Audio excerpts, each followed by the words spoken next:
श्रद्धा ज्ञान देती है, नम्रता मान देती है और योग्यता स्थान देती है। पर तीनों मिल जाएं तो व्यक्ति को हर जगह सम्मान देती हैं। These lines truly define Sir's personality. Professor Yogesh Singh Sir has a perfect blend of such positive and magnificent aura who has always stood tall.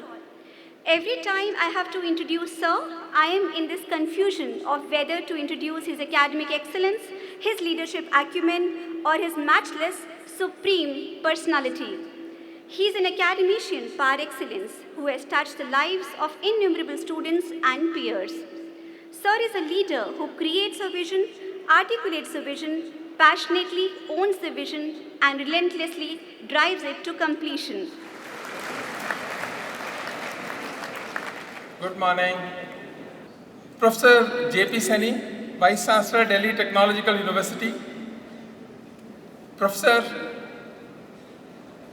Anu Singh Lathar, Vice Chancellor, Ambedkar University, Delhi.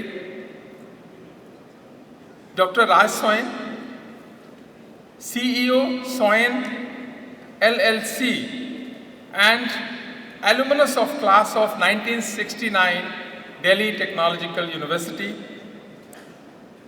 Mr. Vinod Dham, alumnus of class of 1971. Shri Karnail Singh, Shri Muktesh Chandra, Vijay Shekhar Sharma ji, Professor Madhusudan Singh, Registrar, Professor Rajesh Rohila, Dean Alumni Affairs, Professor Yasha Hasija, respected deans, head of the departments, directors,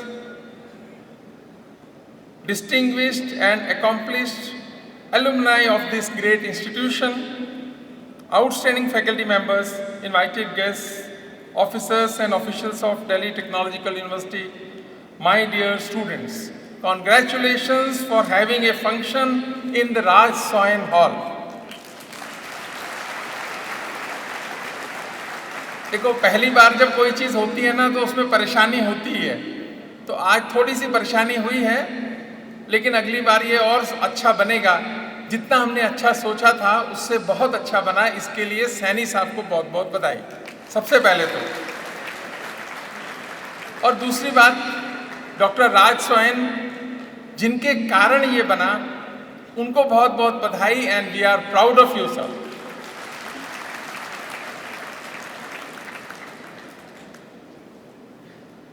देखिए, भारत में और भारत के लोगों से दो चीज़ें निकलवानी बड़ी मुश्किल है। पहली तो प्रशंसा और दूसरी पैसा। ये बड़ा मुश्किल है भारत में लोगों से निकलवाना, क्योंकि भारत में आदत कम है लोगों को। डॉक्टर राज सोइन साहब तो अमेरिका में रह के अच्छा सीख गए, तो उनसे आसान था।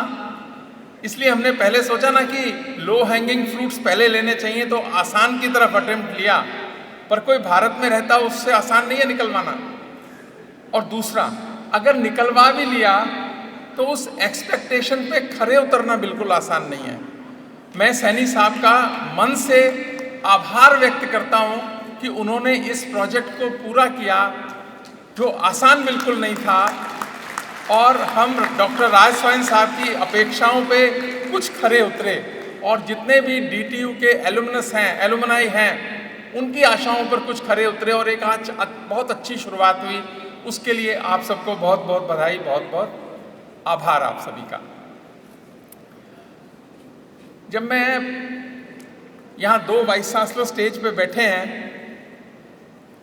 तो जब मैं पहली बार वाइस चांसलर बना, अभी सैनी साहब ने वो बात छेड़ दी थी इसलिए बोल रहा हूँ। जब मैं पहली बार वाइस चांसलर बना तो मैंने सोचा 2-3 सीनियर लोगों से पूछते हैं कि वाइस चांसलर को क्या क्या करना चाहिए और उसको क्या क्या एडवाइस चाहिए। तो एक 2-3 सीनियर वाइस चांसलर से जब बात हुई तो उन्होंने कहा कि अगर आपको सक्सेसफुल वाइस चांसलर बनना है तो 3 काम मत करना। एक तो कंस्ट्रक्शन मत कराना, दूसरा रिक्रूटमेंट मत करना, और तीसरा एक्सपेंशन मत करना। तो मैंने सोचा ये तीनों मत करना अगर सक्सेस का रास्ता है तो हमें तो दूसरा वाला रास्ता लेना चाहिए। और सैनी साहब ने कहा मैं तीनों काम करता हूं। बिल्कुल ठीक बात है, ये भी करते हैं, प्रोफेसर अनु सिंह भी तीनों काम करती हैं, तो उसके रिजल्ट उनको अच्छे आते ही हैं। आज हम जो ये हार्डवर्क, मैं दोनों का नाम इसलिए ले रहा हूं क्योंकि जब ये प्रो वाइस चांसलर थी मैडम, तो इन्होंने इंटरनेशनलाइजेशन और एलुमनाई अफेयर्स इनके पास था, इन्होंने एक अच्छी फाउंडेशन डाली, सैनी साहब ने पूरी की। आप दोनों का बहुत बहुत आभार। जब इस काम को एग्जीक्यूट कर रहे थे मिस्टर विमल जैन साहब जो एग्जीक्यूटिव इंजीनियर थे, उन्होंने बड़ी मेहनत करी। बहुत सारे क्षण ऐसे आए जबकि परेशानी में पड़ता लगता था हमको, और उनके साथ जो थे प्रोफेसर नरेंद्र देव और प्रोफेसर अमित श्रीवास्तव। वैसे बहुत लोग हैं, नाम छूट भी जाएंगे, इसलिए थोड़ा माफ़ करना, लेकिन इन लोगों ने बहुत मेहनत से डटे रहे। जब विमल जैन साहब जा रहे थे तो मुझे और डर लग रहा था कि अब कैसे होगा। सैनी साहब इस बात के गवाह हैं कि मैंने इनको कम से कम 50 बार फ़ोन किया होगा। जब मैं यहाँ से जाना तय हुआ तो मुझे लगा इस राजसोयन हॉल का क्या होगा, और एक बार ये डिले हुआ फर्दर, और अगर कुछ गड़बड़ हुई तो उनको हम कैसे आंख मिलाएंगे उनके साथ, ऐसा मेरे मन में था। क्योंकि पैसे ले आना एक बात है और उसको सही तरीके से लगाना दूसरी बात है। एक मुझे कहानी ध्यान आई, एक लेखक है हिंदी के सुदर्शन, उन्होंने लिखी, वो कहानी बड़ी फेमस है, हार की जीत। मैं नहीं पता आप में से कितनों ने, हरियाणा बोर्ड में होती थी स्कूल में हार की जीत, बहुत लोगों को शायद ध्यान होगी।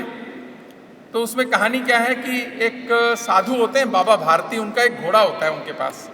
गरीब तो नहीं होते, ठीक होते हैं, मंदिर में रहते हैं। वो घोड़े की बड़ी देखभाल करते हैं, ऐसा घोड़ा कहीं होता नहीं है, सब कुछ वो उसका करते हैं घोड़े का।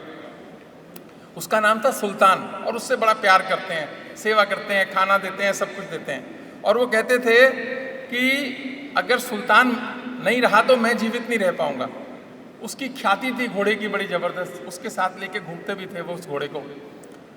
और एक डाकू था खड़क सिंह, उसको पता लगा कि घोड़ा बहुत अच्छा है, तो वो साधु से मिलने आया बाबा से कि बाबा ये घोड़ा बहुत अच्छा है, इसको तो मैं ले लूँगा। उन्होंने कहा मैं इसको दूंगा नहीं। कहते नहीं मैं ले लूँगा। अब उनको बड़ा डर लगा कि ये तो घोड़ा मेरा ले लेंगे, अब घोड़ा बचाया कैसे जाए। वो बड़ी पहरेदारी वगैरह करते रहे वो तो, लेकिन उसने ऐसे नहीं छुड़ाया। एक दिन वो घूमने जा रहे थे घोड़े पे, तो सड़क के किनारे एक गरीब परेशान बीमार था। उसने कहा कि बाबा मुझे घोड़े पे पास के गांव में जाना है, डॉक्टर से मिलना है, तो वहाँ पे भेज दो। तो घोड़े पे जाके मेरे को लो। तो उनको दया आ गई, उन्होंने घोड़े पे बिठाया, खुद पैदल चलने लगे। तो वो घोड़ा उसको लेकर वो चला गया। तो खड़क सिंह था, उन्होंने आवाज़ दे के बुलाया। तब उन्होंने कहा कि खड़क सिंह ये घोड़ा तुमने ले तो लिया, पर किसी को बताना मत कि तुमने कैसे लिया, नहीं तो लोग दूसरों की सहायता नहीं करेंगे इसके बाद से। तो कहानी जो थी हार की जीत की, लोग सहायता नहीं करेंगे, किसी को मत बताना। तो मुझे भी ये डर था कि अगर ये प्रोजेक्ट फेल हो गया किसी तरह से, तो और लोगों से पैसा आएगा नहीं। कुछ लोग देने में सक्षम होंगे, वो दे नहीं पाएंगे, और बाकी लोगों का मन करेगा कि क्यों देना है, क्योंकि ये लोग तो ठीक से करते नहीं हैं। इसी कारण से सैनी साहब ने एक अच्छा काम किया। मैं बहुत मन से सैनी साहब एक बार फिर से आपको बधाई देता हूँ इसके लिए,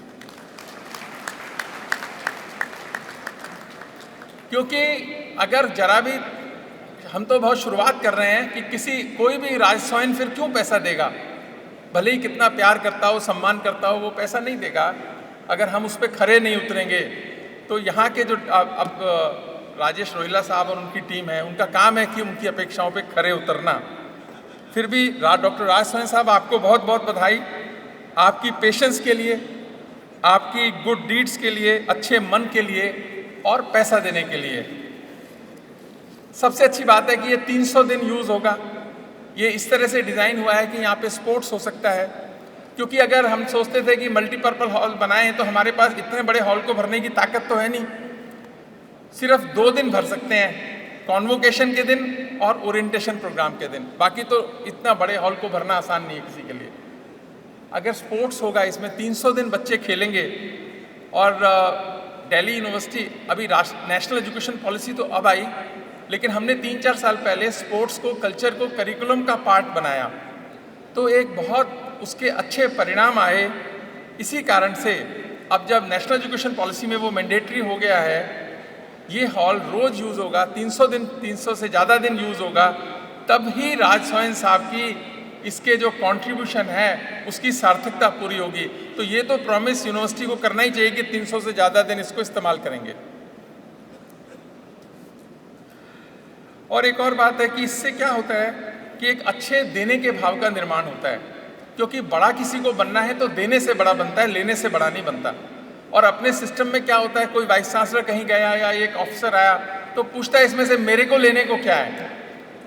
हमेशा पूछेंगे कि मेरे को इसमें से क्या मिलेगा। जब मेरे को ही सोचोगे तो आपको कुछ नहीं मिलेगा, अगर देने का सोचोगे तो आपको बहुत कुछ मिलेगा। तो राज सोहन साहब आपको बहुत प्रसिद्धि और यश मिलेगा, वो तो एक बात है, आपके मन को बहुत अच्छा लगेगा। इसके लिए क्योंकि अपने देश में क्या हो रहा है, लेने वाले बढ़ गए हैं, देने वाले बहुत कम रह गए हैं। इस भाव को शिक्षा में लाना और यूनिवर्सिटीज़ में इम्प्लीमेंट करना और उसका ये एग्जाम्पल बने, ये प्रोजेक्ट बहुत लोगों को इंस्पायर करे। ऐसा नहीं कि जिनसे लेना, बच्चों को भी इंस्पायर करे जो यहाँ ये पढ़ते हैं, तभी मज़ा है और इसकी सार्थकता है। एक कुंवर बेचैन साहब की लाइनें हैं, कुछ मुझे बहुत पसंद हैं। वो कहते हैं कि कोई उस पेड़ से पूछे मुसीबत में खड़े रहना, कोई उस पेड़ से पूछे मुसीबत में खड़े रहना, कि जिसने बाढ़ के पानी में भी सीखा अड़े रहना। मैं कितने ही बड़े लोगों की नीचाइयों से वाकिफ़ हूँ, मैं कितने ही बड़े लोगों की नीचाइयों से वाकिफ़ हूँ। बड़ा मुश्किल है दुनिया में बड़े होकर बड़ा रहना। आप सभी बड़े होकर बड़े रहें, उस बड़ेपन का निर्माण यूनिवर्सिटीज़ में हो, और वो तभी होगा जब इस तरह की कामों को बढ़ावा दिया जाएगा। ये आज एक शुरुआत है, कल ये बहुत आगे जाएगी। आप सभी को ढेर सारी बधाई और बहुत सारी शुभकामनाएं।